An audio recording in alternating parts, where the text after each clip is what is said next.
Hey, good morning, good morning, good morning. How is everyone doing today? How is everyone doing? This is Gregory Wiles coming live to you from Houston, Texas with his inspirational morning walk.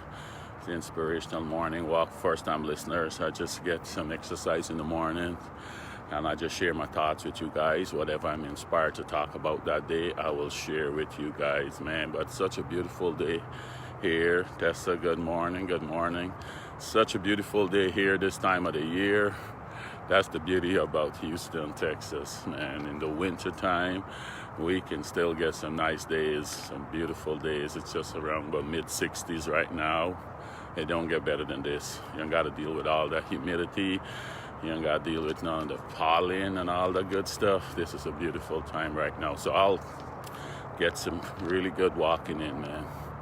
Anyhow, yes, so want to wish everyone a Merry Christmas. Merry Christmas. I know everyone is preparing for the Christmas season. Getting all the last minute stuff in, the little cooking in and the shopping and, you know, the windows closing for the shopping now. So if you didn't get it, you got to make a last minute push today. But anyhow, I'm going to still do what I need to do. I'm going to still do what I need to do here. Just remember, I'm on Mondays, Wednesdays, and Fridays, 7:30 Central. That's 8:30 Eastern time, and you can calculate whichever time zone you're in. But this is the time on Monday, Wednesdays, and Fridays. So today, I want to get in the last couple of days, we were dealing with some different types of spirits that could be influencing you to do certain things, and the whole goal is to identify these things and not look at a person, because the person is not our problem. As Paul said, flesh and blood is not our problem. We need to look past that as believers, right? Don't look at that person. They're not your problem, right? So we need to look past that. So we're still trying to get a good understanding of some different characteristics of different things that can affect you or affect others around you. And instead of you complaining and getting frustrated, we need to deal with the root. We need to go to the root, and that's the only way we're going to make some progress. We got to deal with the root, right? So today what we're going to look at, and this one is so sad, it just robbed people of such a good quality of life, is the spirit of rejection. That spirit of rejection, and it robbed people of such a good quality of life, man. So I want to shed some light on that today. If what I'm talking about is you identify these things in yourself, or maybe your boss, maybe your mother, your father, maybe the pastor, or someone around you, you know, that complaining. If it's you, you know, there's a great day, because you can get some information that can free you up now, and you could go on into the new year, set good goals, and really have a shot now of being better and enjoying a better quality of life. So let me read what this is about quickly, right? The spirit of rejection is an oppressive spirit. It robs you of joy and peace. Oppression is defined as a mental pressure or distress. Therefore, if the spirit of rejection is an oppressive spirit, you can think of it as a tactic by the enemy to push or press you down into moods or emotions that block you from experiencing freedom and the presence of God's love in your life, right? So this one here, it's you ever go into the office, or you have a boss in church or whatever, and this person always feel the need to compare themselves, always feel the need to compare themselves to others. Or you in the office, you just go and get your degree, or you go and get a master's, and your boss all of a sudden start to put pressure on you. All of a sudden start putting pressure on you, or is the boss, and you feel threatened by someone, employees, they probably getting some attention, just finish a little school, and you start putting pressure on them, vice versa, right? Because you feel this person wants your job, this person wants your job, that person wants my job, so I got to put pressure on them and get them out, because the little voice telling you, remember, she can't come and get your job, or he look, they think they're better than you. And you always feeling that you cannot measure up, or this person around you, one of your friends, or one, they feel they cannot measure up. And they always got to be doing things, saying things to make themselves look bigger than they really are, right? Because they never feel they can measure up, right? It's Fiona Joseph. Thank you for watching. So that's what we're talking about. So this is some characteristics here of that spirit of rejection. There's some characteristics. If this speaks to you, know that you can overcome this. You can overcome this, right? You find yourself comparing your circumstances or situation with others and never seems to measure up. You never seems that you can measure up. It's always the little voice telling you look like people are better than you, and you're just trying to measure up and never seems to measure up, right? You feel like you missed out on life opportunities and now it's too late. You feel like you're just behind on everything just passing you by, right? No amount of encouragement is enough to convince you of your worth. You know, they got some people, they're so good at certain things, and you see, and everyone can see all the talents and gifts in them, but they can't see it. They can't, it's not like it's enough. They still feel like they are nothing, you know. They still feel like they are nothing and cannot measure up, right? You feel rejected if you're not greeted or acknowledged by your leadership. You feel always looking for this acknowledgement. People always got to tell you how good you are. You constantly need to hear how good you are. You're great at this, and constantly giving you praise. If you're not continuously getting that praise, you feel like, oh man, I'm losing my edge here. I'm losing my edge, right? You're constantly seeking the approval of others. That's like the same thing there, right? Jillian, good morning, good morning. All right? You're always trying to please people.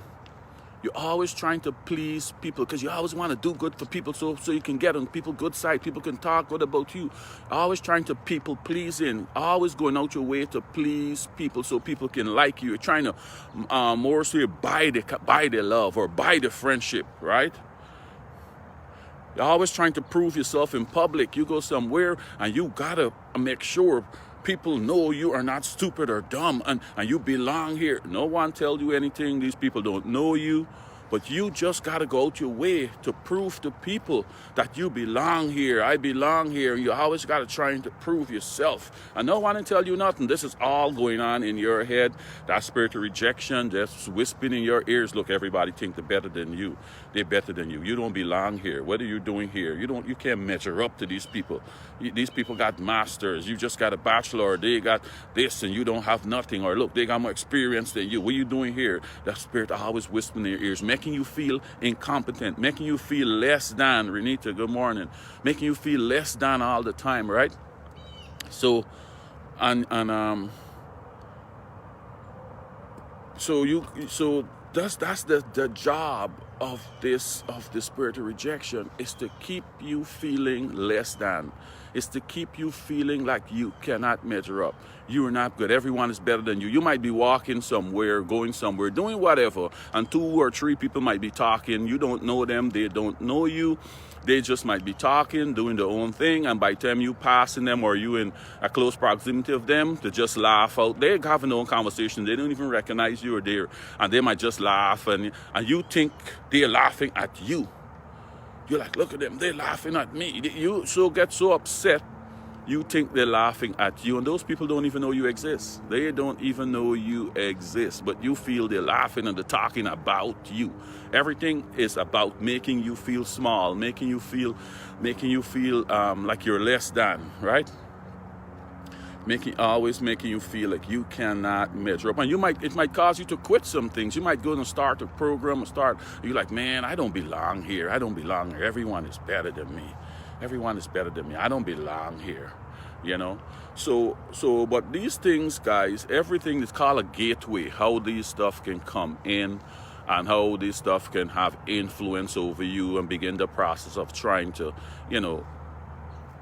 control your thinking and your thought. And here are some of the gateways where this spirit can enter through. Here's some of the gateways. Neglect. If you get neglected in some way, someone leave you, if you're like adopted, people who are adopted, no matter how good a home they're going, they still feel like the parents left them, the parents didn't want them. Why my parents didn't want me? What's wrong with me? They had to put me up for adoption. Why they didn't want me? You question yourself, and that's a gateway. And I'm saying everyone who's in this case, I'm saying this is one of the gateways how they can get in. You feel neglected in some way or shape, and you start to think like something is wrong with you. At conception, guys, a child could have the spirit of rejection from before they're even born in their mother's womb. Listen to me clearly. A child could born with that, because if you ever, the women I'm speaking to right now, if you get pregnant and you didn't want the child for some reason, you think it's not the right time, maybe you're a teen mother and it's like, oh man, I can't afford a child, or maybe you got lots of kids already and you can't afford the next one. You say, man, I don't want the child. You think about abortion. You're kind of, oh man, this child gonna bring so much of stress and more pressure in my life for whatever reason. Maybe it's from a rape situation, whatever. But if when you carrying the child, you have any thoughts of not wanting the child, or how much stress, or that introduces that spirit of rejection. That fetus can feel the rejection, and when this baby come, you may think, you might try your best to love it, but that child can feel that rejection, and it starts from before the child is even born. And they come born with that spirit of rejection, never feeling they're needed, never feeling they're wanted, right? And they're always trying to buy the parents' love, always trying to do stuff to buy the parents' love, right? So it can start from there too, guys. This is so serious, right? And rob someone the whole life. The whole life. That's why, man, the enemy, it's such, that's what God said, the lack of knowledge. Because if you don't have this knowledge, you'd go on your whole life not experiencing the joy that God wants us to experience, right? Physical, emotional, or sexual abuse, guys. Any type of abuse this spirit can be introduced to, right? Any type of abuse. That's why when we had this stuff, we're saying don't say negative things to your children. When you tell them you're so ugly, you're so worthless, you don't worth a thing, you're not gonna amount to nothing. Who's gonna want you? Are you telling people all of this stuff, consistently telling your kids or whoever it is you're telling? That's like a verbal abuse, right?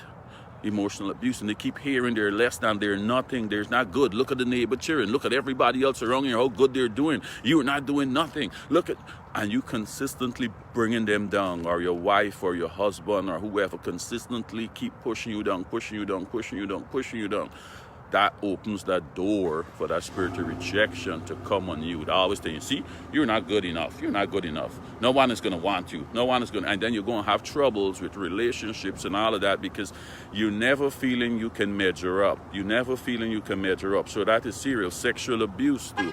If you're sexual abuse as a kid, this is another doorway for this spirit to come in and start influencing you and start pumping negative thoughts in your head, right?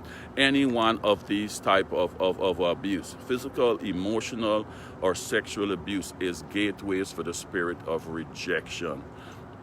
Right, drug abuse too. Drug abuse, you're abusing any drugs, that's a gateway. Because what do drugs do? If you're hooked in any type of drugs, it breaks down your defenses, it breaks down the hedge of protection that God automatically placed there. Remember the scripture that said a man without self-control is like a city with broken down walls? Right? It breaks down that natural defense. So anything can come in there. Thing can come in there. And we just talk about this. This repeated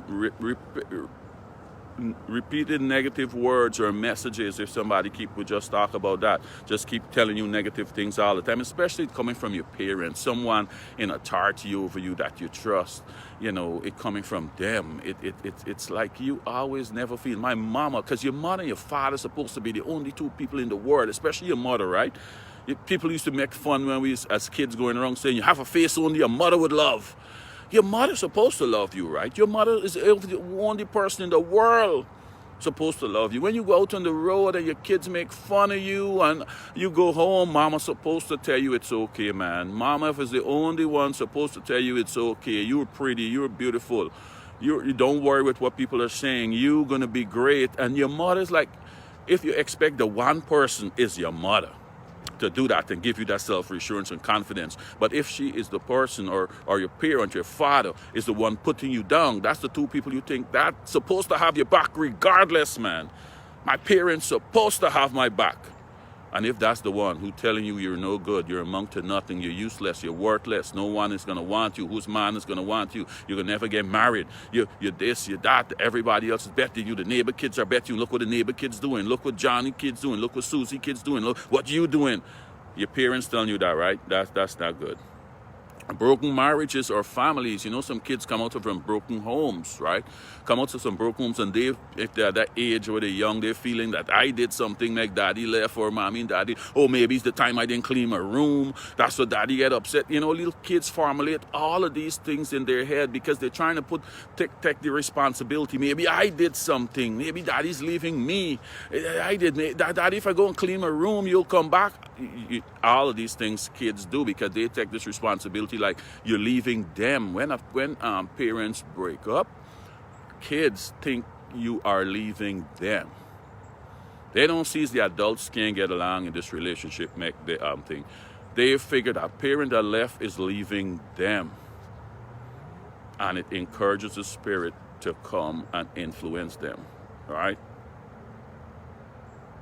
So guys, and one thing is synonymous with this, is a person with this spirit of rejection. You ever see you got a friend or a family member, brother, sister, whatever, and they get out of one abusive relationship, right? Abusive relationship, somebody that abused them, and next thing you know, they go and meet somebody else that doing the same thing to them, and you're like, man, where you finding these people from? You know, sometimes people saying, oh, you're shopping in the same store, you know, or somebody who got a reputation of meeting the same type of people, right?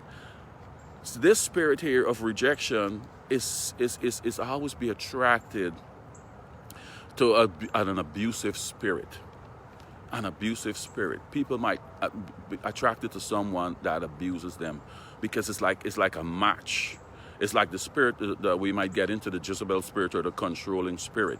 They can be seek out people with the Ahab spirit. That spirit who's those like you see you can't understand why my brother, why my sister, or why my friend, or why this boss that got this person that is just so abusive, and they would just take it.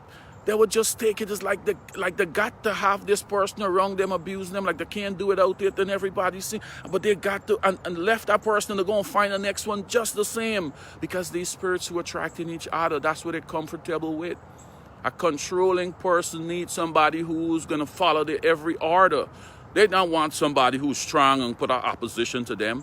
They're looking for someone who is going to follow the order that they can boss around, and when that's what they look for, right? That's how these things work, right?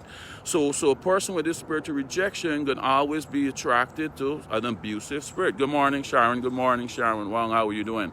So that's what, guys. So if you see these traits in yourself, guys, or in your boss or someone, the boss fighting you down at work for no reason because they're feeling threatened that you can come and take their job, your flesh is not the problem. Because like I said, if this person born with this spirit from conception, that's all they know, and they're thinking is them. They're thinking that's normal life. So we got to come against the spirit of rejection. You got to call it by name. Pray against that rejection. That is your problem. That spirit of rejection is either on you or the people around you that's affecting you. And the worst thing you can say, this person is so bossy. They're so bossy. Every time you say that, you are fueling. That's like fuel to that spirit. You're giving the spirit more fuel when every time you say that's bossy. And what the spirit wants you to do is focus on the person. Because when you focus on the person, they're safe. They're not detected. Okay, good. You focus on her. I'm good hiding out right here. But you got to call them out and pray against them now. So don't get frustrated now. You go into the office and the boss fighting you down. Now you get knowledge. You pray against the person. If this is you doing this to imply and you feel all of these things that I say here, go back and listen to this if you just come on. And this is you. Pray against the spirit of rejection on your life. And you're going to have a better quality life going into this new year. Keep praying and keep fighting because it's going to stay trying to convince you. And they're still trying to keep coming back. But you got to pray now that you know what it is when you feel that thing coming on. Spirit of rejection, I recognize your presence here. You're no longer wanted by the power of Jesus Christ. I rain down the fire like how God rained down fire from heaven on those two wicked cities, Sodom and Gomorrah. I call down fire from heaven right now and burn you up in the name of Jesus. You're no longer welcome here, guys. So that's how you deal with him. Every time you feel the coming on, you pray in the name of Jesus, and you and you free yourself from that, right, guys? So I'm gonna leave that there. Have a Merry Christmas. I'm not sure. I'm not gonna do anything on Friday, but I may push in one tomorrow. Cause this stuff is so important, man. I want people to get this much knowledge as possible going into the new year. I might push in one of these things tomorrow about one of these spirits, how the traits, and so you could identify it. I might push in one tomorrow morning around the same time. So I'm not gonna do anything on Friday. Everyone have a Merry Christmas, and I'm going to talk to you guys again on Monday. Okay, talk to you later. Bye, Sharon. Okay, thank you. Pray without ceasing, Sharon. I like that. Pray without ceasing. Thank you for that. Okay then. Okay, bye.